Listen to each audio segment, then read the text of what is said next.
They don't love me how they used to, yeah. 'Cause I'm not something that they used to.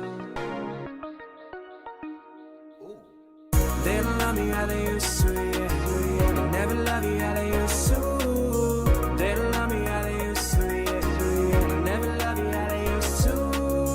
They don't love me how they used to, yeah. Never love you how they used to. They don't love me how they used to, yeah. 'Cause I'm not something that they used to.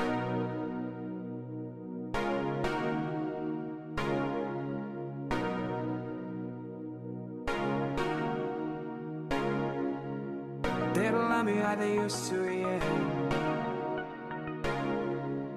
'Cause I'm not something that they used to. They don't love me how they used to, yeah. Never love you how they used to. They don't love me how they used to, yeah. Never love you how they used to. They don't love me how they used to, yeah. Never love you how they used to. They don't love me how they used to, yeah. 'Cause I'm not something that they used to. Welcome, everybody, to the first edition of Real Estate of Mind podcast. I'm here with my lovely assistant slash co-host, Kyle. Hello. And we are the real estate agents of Real Estate of Mind. Now, for those of you who don't know, because this is our first podcast, I'm Mike. I'm Kyle. There you go. Get used to the voices. You're going to hear them. So we kind of wanted to make it an intro podcast, right? I mean, I think that was the whole idea of this first podcast, kind of introduce ourselves and who we are and, where we want to go with this podcast. Did I say the right things there? Yeah. Okay, very good. All right, so I guess for me and Kyle, we are certified real estate agents currently working in the New Jersey market. And for those of you who are unaware, if you get your real estate license in a state, you can work anywhere in the state. A lot of real estate agents seem to forget that, at least from the people that we've seen. And what kind of brought us here? So, Kyle, what kind of brought you into real estate in general, and how'd you get here?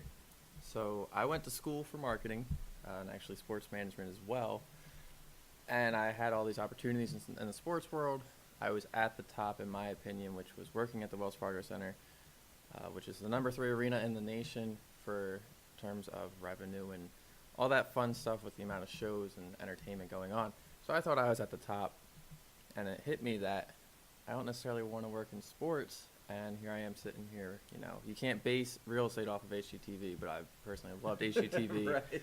Watching Flip or Flop or Fixer Upper, all those shows, like, it was just an aspect to it that goes beyond how perfect those houses look, and it was the ability to see how they have their clients there and make them happy and feel like they're in a dream home.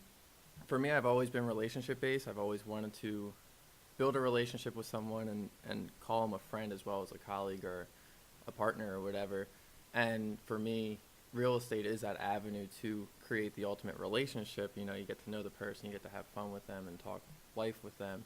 But at the same time, it's finding the right home for them. I don't want to sell somebody a property. I want to sell somebody a home. I want to make sure that they're comfortable and they're happy with their life. So for me, towards the last few weeks of school, I was just looking around, for a job, and it kind of hit me, what about real estate? I had a communication with a friend one night, and he was just like, dude, you kind of sound like you want to be a real estate agent. Like, it's awesome to get licensed. Like, you can never go wrong with being licensed in too many things. It's always an avenue to fall back on. And it really sparked me that night when I had that conversation, to where I decided I was going to reach out to a few different real estate companies and say, hey, what does it take to be an agent? That was really what really hit me hard and sparked it, was, what does it take to be an agent? How do I get licensed? And throughout the whole time, they were kind of vague with it. They were like, oh, I go to school. Okay, but then what? What does school entail? What's all this about? They were really vague no matter who I talked to. And I finally came across someone who actually explained everything to me, and it really hit me hard in terms of, yes, I can actually see myself doing this, and went through schooling and everything, and here I am. Oh, it seems like you kind of hit the nail on the head for how you brought into it. You really did your research and studied everything. Yeah.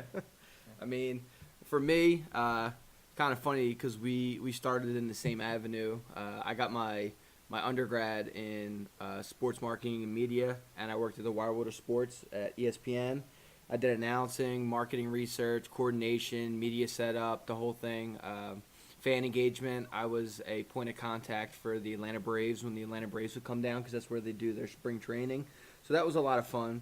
I really enjoyed it, and it was great. And, talking to the Atlanta Braves and all the players at the time and really getting to know them, that was really cool, because I specialized in not the analytical side of it, which was brand new 8 years ago. Nobody really thought about it at the time. And then I actually specialized in relationship building marketing, which nowadays is pretty much a lost art, it seems to people. It's more numbers and how am I going to get more money out of these people, which isn't really what I wanted to be a part of.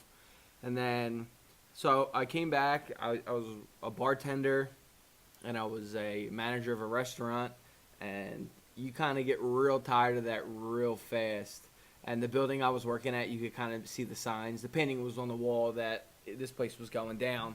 So I went to school. I went to Rutgers University, and I specialized in business, but global sports business, because I wanted to keep the sports thing alive.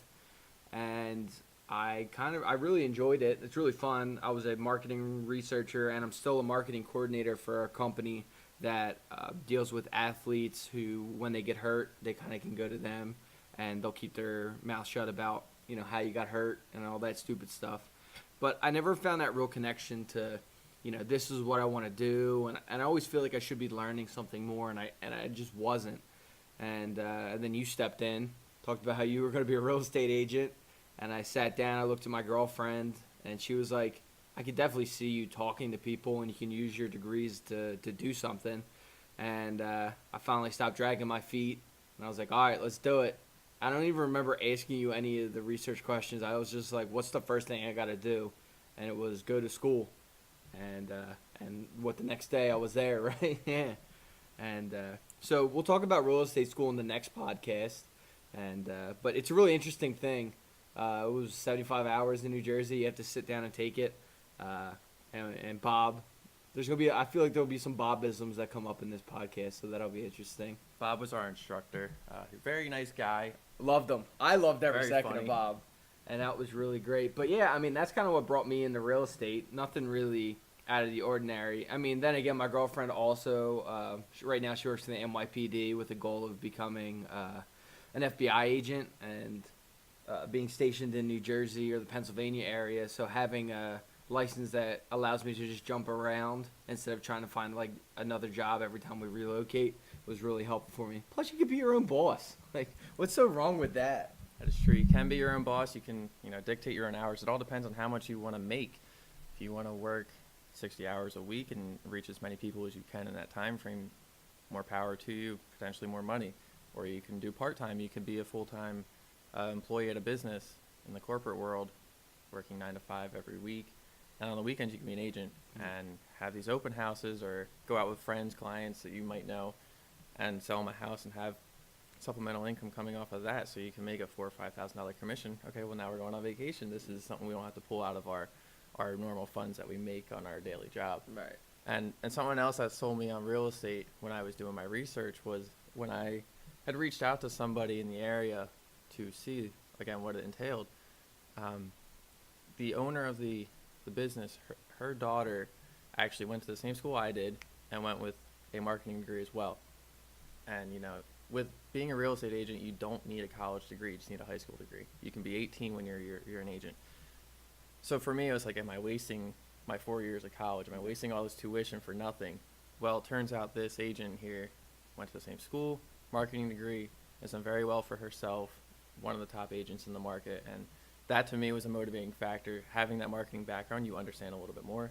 You understand the ethics. You understand the trends going on, whereas someone else who didn't study marketing, they might not understand that. Right. So having the ability to, I guess the inside scoop of marketing allows me to have a little bit of an edge. Yeah, we might not be as experienced as some people, but we have that edge because we're more, I guess, tech savvy, as you would want to put it. We're up with the trends in society today that maybe we're hitting certain markets that some other agents weren't hitting.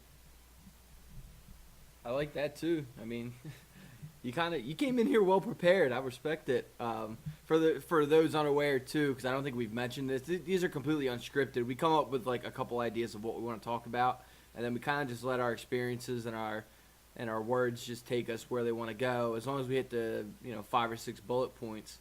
And I think for another episode, we're going to talk about the types of real estate agents. I think that'll be good. Full time, part times. The guy who just wants the degree or wants to say they can sell real estate. The guy that wants to be the broker. Like, there's a full list of people. I mean, we've met people, 5 or 6 people in our office that aren't just regular real estate agents, but they're in the real estate world, and they can sell a house if they want. They just choose not to. Yeah. And, so that was kind of a little bit of basic information about us, and I think this is a good way just to get a quick intro to us podcasting this little shindig, and I can't wait to watch you edit this and you'd be like, what were we talking about? Or, damn, this came out really good. Yeah, thanks. Appreciate that. I'm glad you bit the bullet on that one. You're welcome. But, all right, thank you, everybody, for listening. I think we're going to upload back-to-backs to what? Oh, my God, we're talking. Kyle's trying to tell me something here. So the idea of the podcast is, for agents and for people who aren't agents. So for agents, we're going to sit here and give you some tips, whether it's lead generating, market trends, anything like that. Any tips we can help an agent to bring in more business. In terms of non-agents, so people looking to buy or sell or rent real estate, we're here to give you tips. If you're a first-time home buyer, we'll give you tips on what you should look for in a house, what you should look for in an agent. If you're a first-time home seller, how should you prepare your house? How do you stage it for being sold and everything? Same thing with renting. What do you need to do in the renting application and the whole process there? We're also going to touch upon real estate locally. As we said, we're in New Jersey. We're going to touch real estate trends going on nationally and the market there. And even internationally, we're going to see if we can hit that, as well as looking into the investment opportunities coming up with real estate. There you go. Many people like to think real estate is one of the best investment avenues, but it's also very risky. And yeah, while it is really risky, it can be very lucrative too. So how do you go about doing that? Yeah, and doing it the right way. Exactly. And for those of you who aren't very real estate savvy or lingo savvy in the world of real estate, we will be using big words, but we will also willingly explain it to me like I'm 5, because Kyle knows a lot bigger words than me sometimes, and at least he'll be able to tell me what's going on, and as well as our listeners. So thank you for tuning into the very first podcast. And I promise you, it will get better. So, as Mike and Kyle from Real Estate of Minds, signing off. You don't even wanna make up. All you wanna do is break up. So don't tell me on some bullshit that you're still in love with me. I loved you just how you thought I did. I couldn't remember to say that I did. You begged me, please, baby, go away. But I knew that I just couldn't stay. Gave me life and I snuck away. I miss you more each and every day. I would tell you now, but I'm too afraid. So you don't love me anymore.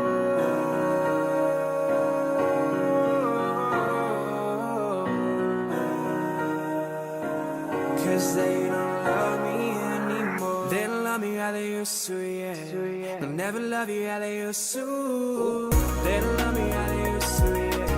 They'll never love you how they used to. They don't love me how they used to, yeah. They'll never love you how they used to. They don't love me how they used to, yeah. Cause I'm not something that they used to.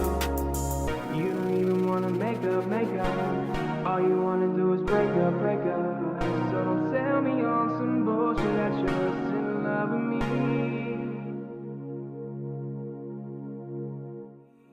You don't even wanna make up. All you wanna do is break up. So don't tell me on some bullshit that you're still in love with me.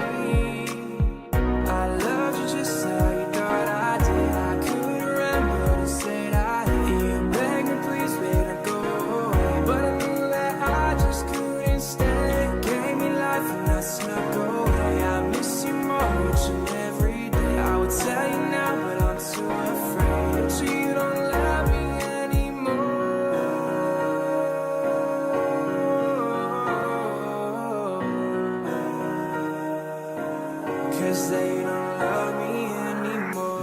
love me how they used to, yeah. They'll never love you how they used to. They don't love me how they used to, yeah. They'll never love you how they used to. They don't love me how they used to, yeah. They'll never love you how they used to. They don't love me how they used to, yeah. 'Cause I'm not something that they used to. You don't even wanna make up. All you wanna do is break up.